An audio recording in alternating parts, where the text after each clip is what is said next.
Hello everyone and welcome back to a very relaxed Euro Roundup with me and Pat, where we are shooting in what can only be described as a cloakroom. I feel like I'm in Harry Potter's bedroom under the stairs, mate.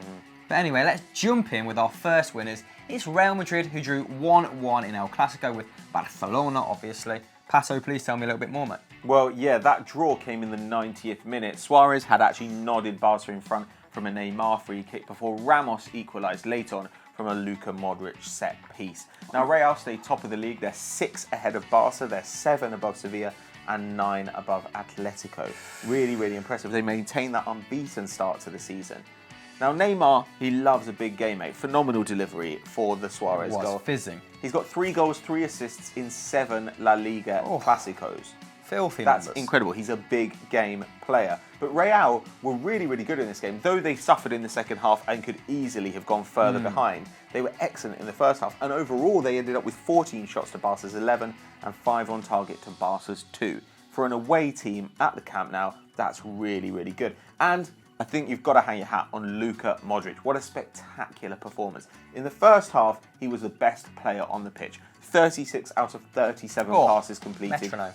Joint most recoveries on the pitch along with Lionel Messi with 6, and he topped it all off at the end with an assist for Sergio Ramos. The last time he assisted Sergio Ramos was in the 2014 Champions League final when they got that late equaliser which allowed them to take it to extra time and win La Decima. When it matters, Luka Modric is there. Do you know who else constantly comes to Real's rescue as well, Pat? It is Sergio Ramos. That is now 4 goals in El Clasico, along with 4 red cards. So it's never a dull game when Sergio is on the field. And as we like to give you a little bit more of a well-rounded view, at least we like to think, on Euro Roundup, let's talk a little bit about Mariano Diaz, who made his El Clasico bow.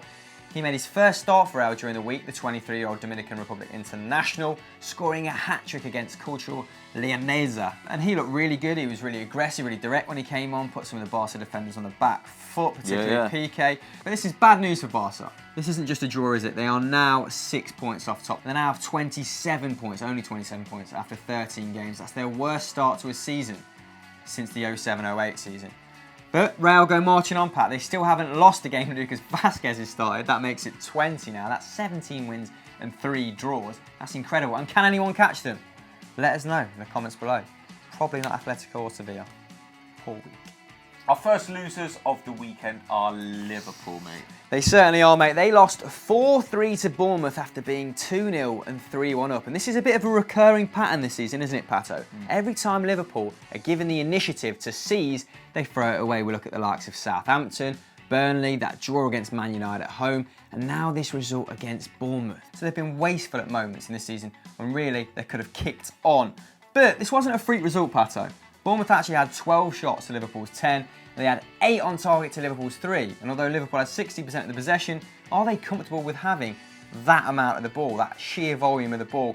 Because they're a counter-pressing side, essentially, and they love it when they can hit teams on the break. This builds on more good play from Bournemouth. They actually had a great first half against Arsenal before they were eventually turned over, didn't they? And with some talent upgrades in key positions, you look at the likes of centre-back and goalkeeper, Artur Buric is my boy from Celtic days, but he's well past it now. He's dead wood, he needs to be shifted out. And they could be a genuinely good outfit. Yes, I'm really impressed by them. And this is the first time they've beaten Liverpool in their history, mate. It's an historic result. It's actually the first time Liverpool have lost 4-3 in more than 16 years. Little nugget there. And I was really impressed by tiny Scotsman Ryan Fraser. He's 22 years old. He's 5'4". That's massive in Scotland, mate. Lovely. Massive. Subbed on in the, well, it's because of the nutrition, mate. Subbed on in the 55th minute, scored, assisted, and won a penalty. What more could you want from a substitute? Really, really impressive. And he's come up with them as well. Now, the winner was actually scored in this game by Nathan Ake, who's on loan from Chelsea. Shock. So could that strike contribute to his parent club winning the title? Perhaps Chelsea's best bit of business this summer was sending Ake on loan to Bournemouth. Only time will tell. Now, there's an interesting statistic I've got here from James York. Some of you might know him from his work on StatsBomb. He said this is the first defeat for one of Liverpool, Tottenham, Man City, Man United, Arsenal or Chelsea against any team from outside that group of 6 since September.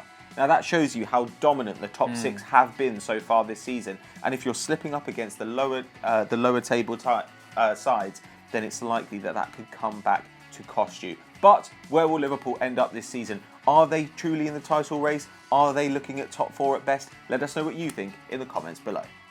Our next winners are Roma, who won the Derby della Capitale, Pato. Please, intro it.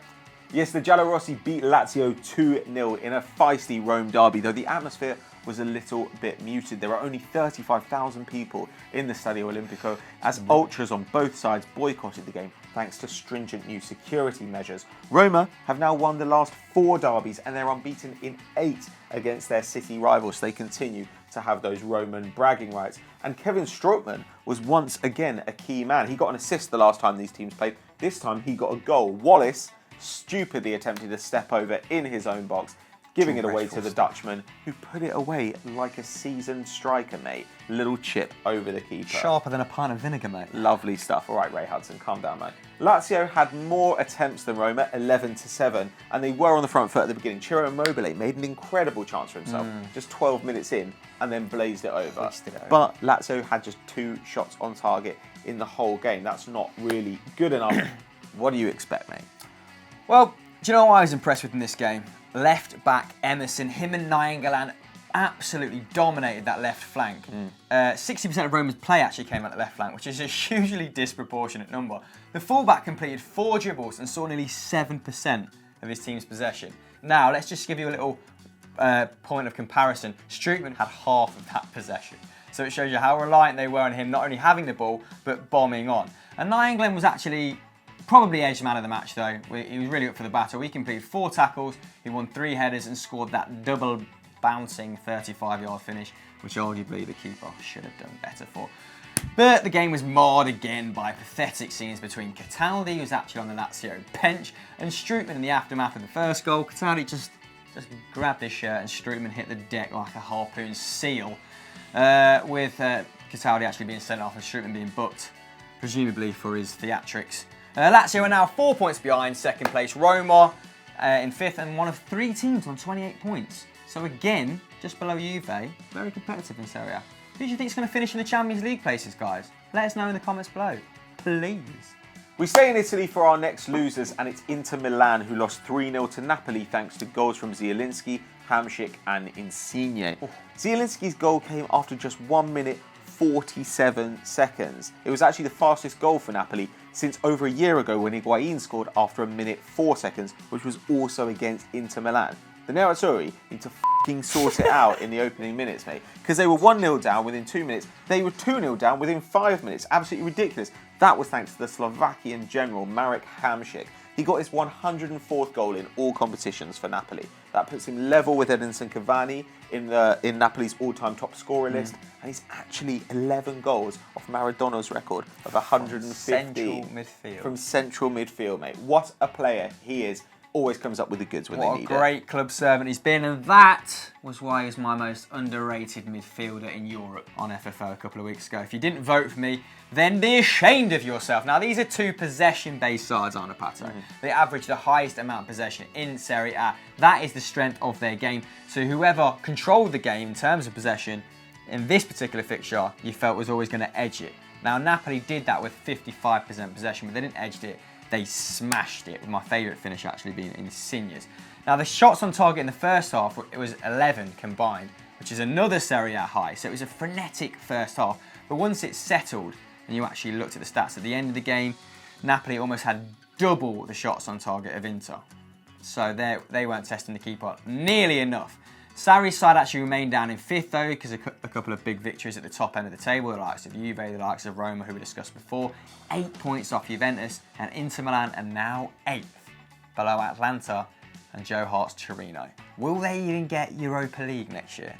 Inter fans, let us know your thoughts in the comments below. For our final winners, me and Pato have picked 1 apiece, and I believe yours is Iago Aspas, mate. Yes, indeed, mate. He starred in Celta Vigo's mental 3-3 draw against Betis. Now, the team shared 29 attempts in total. There was an unforced error from Betis' back 5, which led to a tap-in for Aspas' first goal, and the second was a lovely volley from Bongonda's cutback. That was his 9th of the season. He's now got 9 goals, 2 assists in the league this season. Those are incredible numbers. Bear in mind that, say, Sergio Aguero has 10 goals in league play. Suarez and Messi both have 9 goals in league play. That's mad. So while Aspas may have 1 fewer assists than those 2 players, He's got the same number of goals as Suarez and Messi. And he's got that incredible goal, remember, in that international match, Spain versus England. This is a guy who people think is a donkey because he had a couple of bad games for Liverpool a couple of seasons ago. No one gives a shit. He's doing incredibly well in La Liga. Goal every 117 minutes. Second top scorer in the league.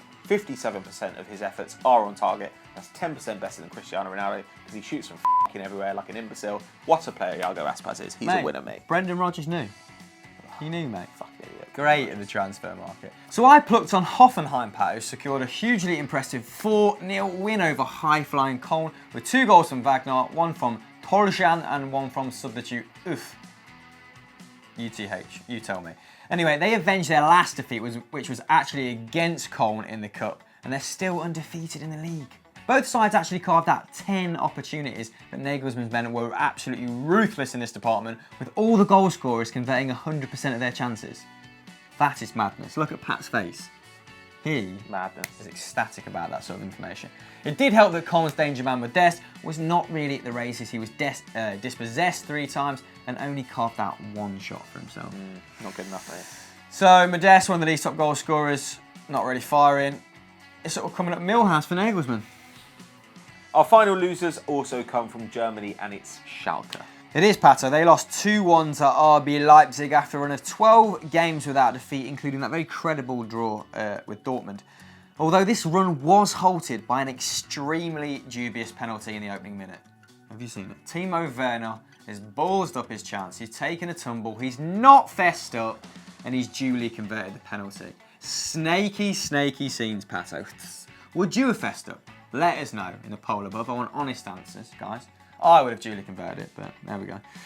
Schalke then equalised on the half-an-hour mark through Said Kolasinac. Apologies if I butchered your name, pal. I know you're a big fan of the show. Who's now had a hand in 4 of Schalke's last 6 goals. The winger also cracked in an OG, so, you know, prolific at both ends of the pitch.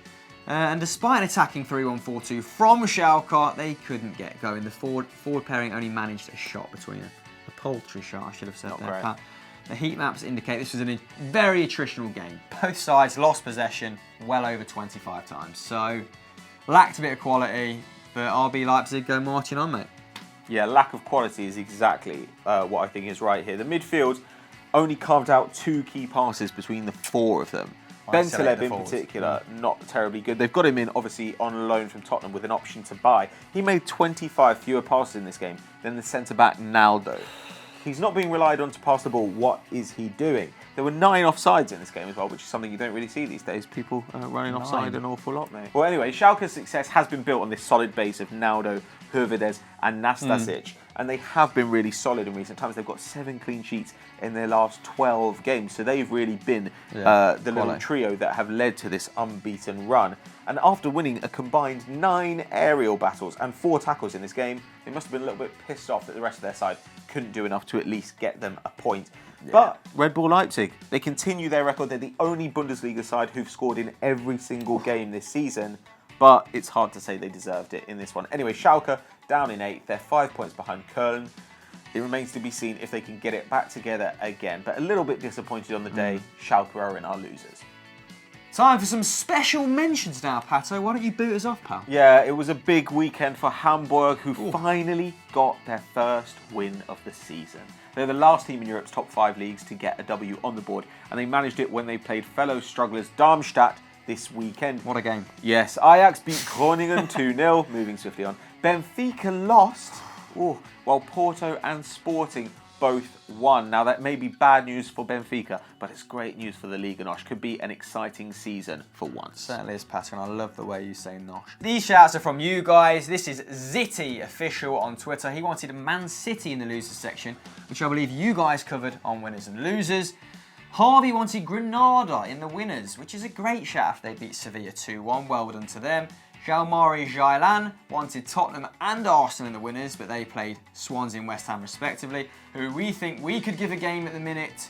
And Mike Lytosis wanted Maritimo in the winners section, but as we say, just touched upon Benfica. So there you go, Mike.